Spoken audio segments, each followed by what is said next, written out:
നമസ്തേ. ഇന്നറിയാൻ news Kerala Ramayana ദർശനത്തിലേക്ക് സ്വാഗതം. ഇന്ന് അല്പസമയം നമുക്ക് അധ്യാത്മരാമായണം പൊന്നാരായം കൊണ്ട് എഴുതി മലയാളിക്ക് സമ്മാനിച്ച തുഞ്ചത്ത് രാമാനുജൻ എഴുത്തച്ഛനെ കുറിച്ച് ചിന്തിക്കാം. എഴുത്തച്ഛനെ ഒരിക്കലും മലയാളിക്ക് മറക്കാൻ കഴിയില്ല. നമ്മൾ സ്കൂൾ കാലം മുതൽ തന്നെ ഭാഷയുടെ പിതാവ് എന്ന് വിളിക്കുന്നത് എഴുത്തച്ഛനെയാണ്. എഴുത്തച്ഛന് മുമ്പ് മലയാളം ഉണ്ടായിരുന്നു. പക്ഷെ അക്കാലത്തൊക്കെ ഉണ്ടായ എല്ലാ മലയാളത്തെയും ശുദ്ധീകരിച്ച് സ്ഫുടീകരിച്ച് ഒരു സുന്ദരമായ രൂപം ഭാഷയ്ക്ക് കൊടുത്തത് കൊണ്ടാണ് എഴുത്തച്ഛനെ ഭാഷാ പിതാവ് എന്ന് പറയുന്നത്. ഇന്ന് നമ്മൾ ചിന്തിക്കേണ്ടത് എന്താണ് രാമായണം എഴുതാനുണ്ടായ ഒരു സാഹചര്യം. ഏത് കാലഘട്ടത്തിലാണ് ഉത്തമമായ ഗ്രന്ഥങ്ങൾ കൃതികൾ ഉണ്ടാവുക? പല കാരണങ്ങളുണ്ടായിരുന്നു രാമായണം എഴുതാൻ.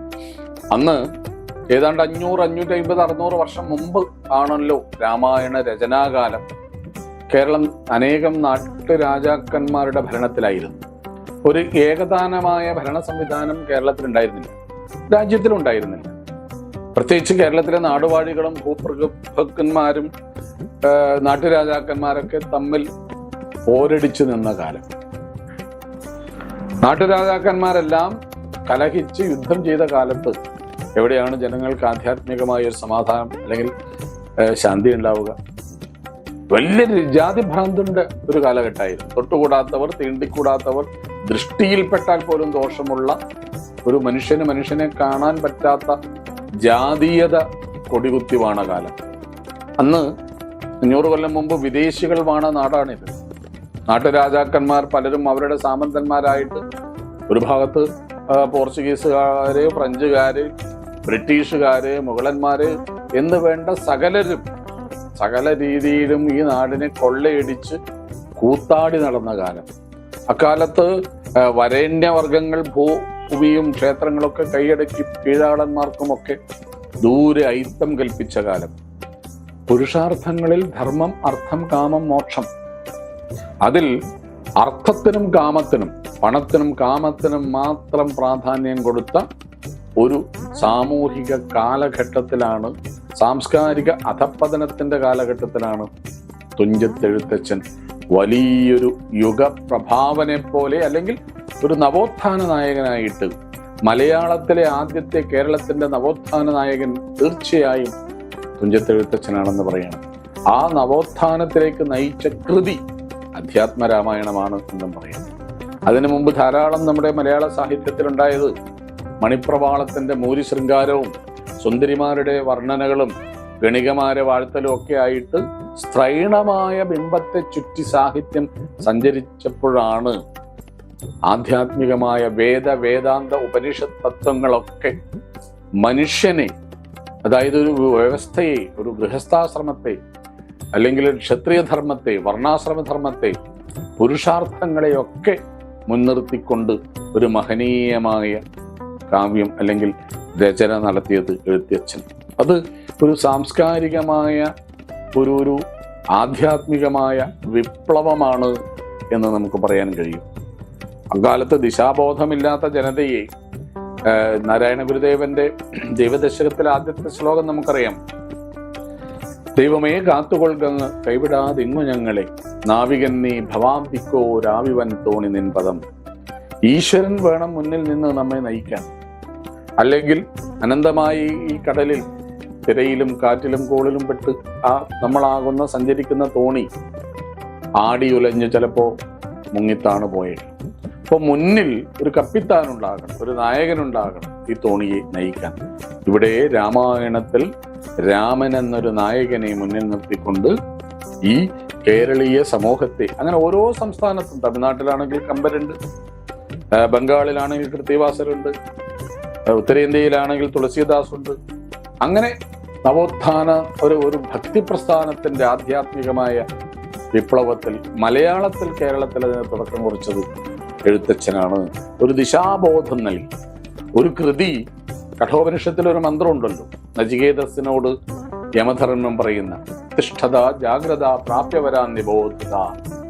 ഒരു കൃതി ഇത് മൂന്നും അതിൻ്റെ അന്തർധാരിയായിട്ടുണ്ടാവണം. ഉറങ്ങുന്നവരെ ഉണർത്തണം, ഉത്തിഷ്ഠത, അവരെ ജാഗരൂകരാക്കണം. ചിലപ്പോൾ ചില കൃതികൾ ഇത് രണ്ടും ചെയ്യും, ഉണർത്തും ജാഗരൂകരാക്കും. പക്ഷെ പ്രാപ്യവരാൻ നിബോധത, ലക്ഷ്യത്തിലേക്ക് കൊണ്ടുപോകാൻ പല കൃതികൾക്കും കഴിയാത്തിടത്താണ് എഴുത്തച്ഛന്റെ അധ്യാത്മരാമായണം അവനെ യഥാർത്ഥ ധർമ്മ അർത്ഥ കാമ മോക്ഷത്തിലേക്ക് കൊണ്ടുവരാൻ അധ്യാത്മരാമായണത്തിന് കഴിയുന്നത്. എഴുത്തച്ഛൻ ഭാഷയെ ഭക്തിയുമായി ചേർത്തു എന്ന് വേണമെങ്കിൽ പറയാം. ഭാഷയെ മനോഹരമായിട്ട് അദ്ദേഹത്തിന്റെ ഓരോ കവിതകളും ഓരോ കൃതികളിലും ഇത് പിന്നീട് നമുക്ക് കാണാം.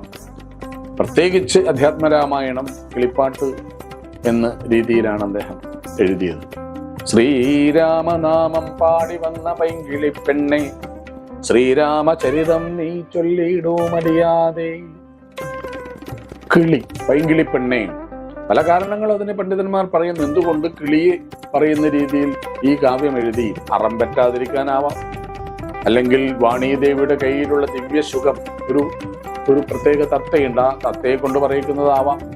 അല്ലെങ്കിൽ തമിഴിലൊക്കെ പ്രചരിച്ച ധാരാളം കാലം എഴുത്തച്ഛൻ തമിഴ്നാട്ടിലൊക്കെ ഉണ്ടായിരുന്നു.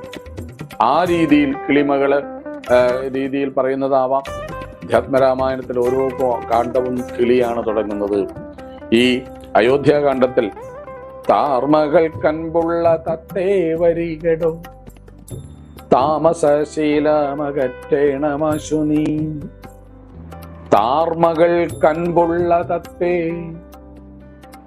കിളി തത്തയോട്, ചാരികയോട് നീ താമസശീലം അകറ്റണം, എൻ്റെ ദുഃഖങ്ങളൊക്കെ അകറ്റണമെന്ന് അയോധ്യാകാന്ഡം തുടങ്ങുന്നു.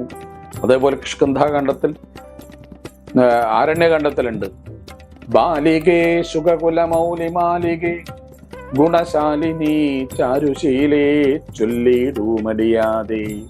ബാലികേ ശുഖകുല, സുഖം തത്തയാണ്, ശുഖകുല മൗലി മാലികേ ഗുണ. ആ തത്തയെ വിശേഷിപ്പിക്കുന്നത് ശുഖകുലം, തത്തകളുടെ വംശത്തിന്റെ കിരീടമണിയുന്നവളെ നീ രാമചരിതം പാടൂ എന്ന ആരണ്യകാന്ഡത്തിൽ. കിഷ്കിന്ധാകാന്ഡത്തില് ശാരിക പൈതലേ ചാരുശീലേ വരി ആരോമലേ കഥാശേഷവും ചൊല്ലു നീ. ആരോമലായ ശാരികയെ നീ വന്ന് ബാക്കി കഥ കൂടി പറയൂ. സുന്ദരകാന്ഡത്തിൽ സകല സുഖകുല വിമല നിലഗിത കളേവരേ. സുഖകുല വിമല, സുഖകുലം കിളിവംശത്തിന്റെ, തത്തയുടെ വംശത്തിന്റെ പ്രൗഢയായവളെ നീ എല്ലാ കാര്യങ്ങളും ഉണർത്തി പാടിക്കൊണ്ടിരിക്കൂ. യുദ്ധകാന്ഡത്തിലും ശാരിക പൈതലേ ചൊല്ലു ചൊല്ലോ. അപ്പൊ ഇതൊരു 6 കാണ്ഡങ്ങളിലും പരന്നൊഴുകുന്ന ഈ ശാരികയുടെ, കിളിയുടെ ആ സംഗീതം മലയാള ഹൃദയത്തിലേക്ക് നമ്മൾക്ക് ഭാഗവതവും ഭാഗവതമുണ്ട്, ഭഗവത്ഗീതയുണ്ട്, ജ്ഞാനപ്പാനയുണ്ട്, നാരായണീയമുണ്ട്, ദേവീ മഹാത്മ്യമുണ്ട്, ദേവീ ഭാഗവതമുണ്ട്, അനേകം ആധ്യാത്മിക ഗ്രന്ഥങ്ങളുണ്ടെങ്കിലും നിത്യപാരായണത്തിന് കയ്യിലെടുക്കുന്ന ഒരേ ഒരു ഗ്രന്ഥമേ ഉള്ളൂ. അതാണ് അധ്യാത്മരാമായണം. നമസ്തേ.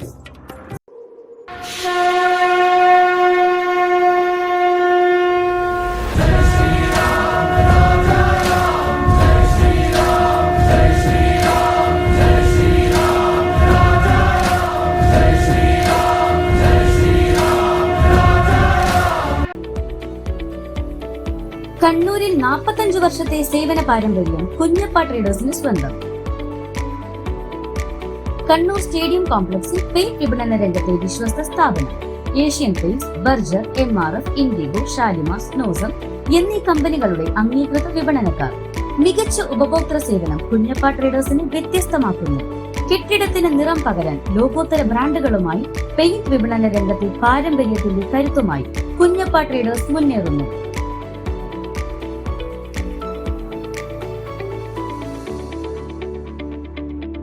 Kunjappa traders, stadium complex, Kannur.